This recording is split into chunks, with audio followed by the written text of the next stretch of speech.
Troisième clé du livre Devenir super conscient de Joe Dispenza, c'est de conserver son libre arbitre. Souvent, on remplace notre libre arbitre par un programme. C'est pourquoi Joe Dispenza nous conseille de définir une vision forte de notre futur. Plus l'émotion que nous lions à nos problèmes est forte, plus nous portons notre attention dessus.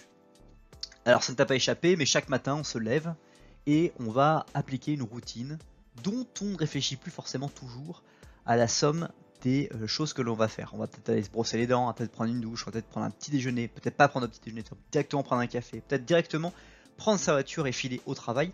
Bref, on a installé un programme et donc notre libre arbitre, notre capacité à lire les événements de manière différente ou à simplement focaliser notre attention à lire les choses telles qu'elles sont ici et maintenant, c'est un petit peu arrêté. Et c'est exactement ce qu'il ne faut pas faire.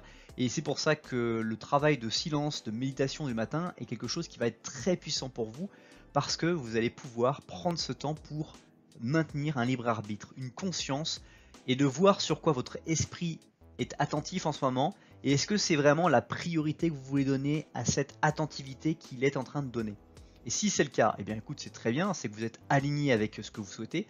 Et si ce n'est pas le cas, ça veut dire que ce sont des pensées qui sont parasites et qui viennent contrecarrer vos performances. Comme on l'a déjà vu dans d'autres vidéos, la performance est égale au potentiel moins d'interférences. Donc si vous avez des pensées qui vont ne pas être en alignement avec vos objectifs, vous allez avoir ces interférences qui vont réduire votre performance par rapport à votre potentiel. Donc c'est pour ça que vous devez travailler à maintenir votre libre arbitre, à comprendre quelles sont les pensées que vous avez et est-ce qu'elles sont vraiment en accord avec ce que vous devez faire ou sont-elles au contraire des interférences que vous devez cesser d'avoir dans votre esprit.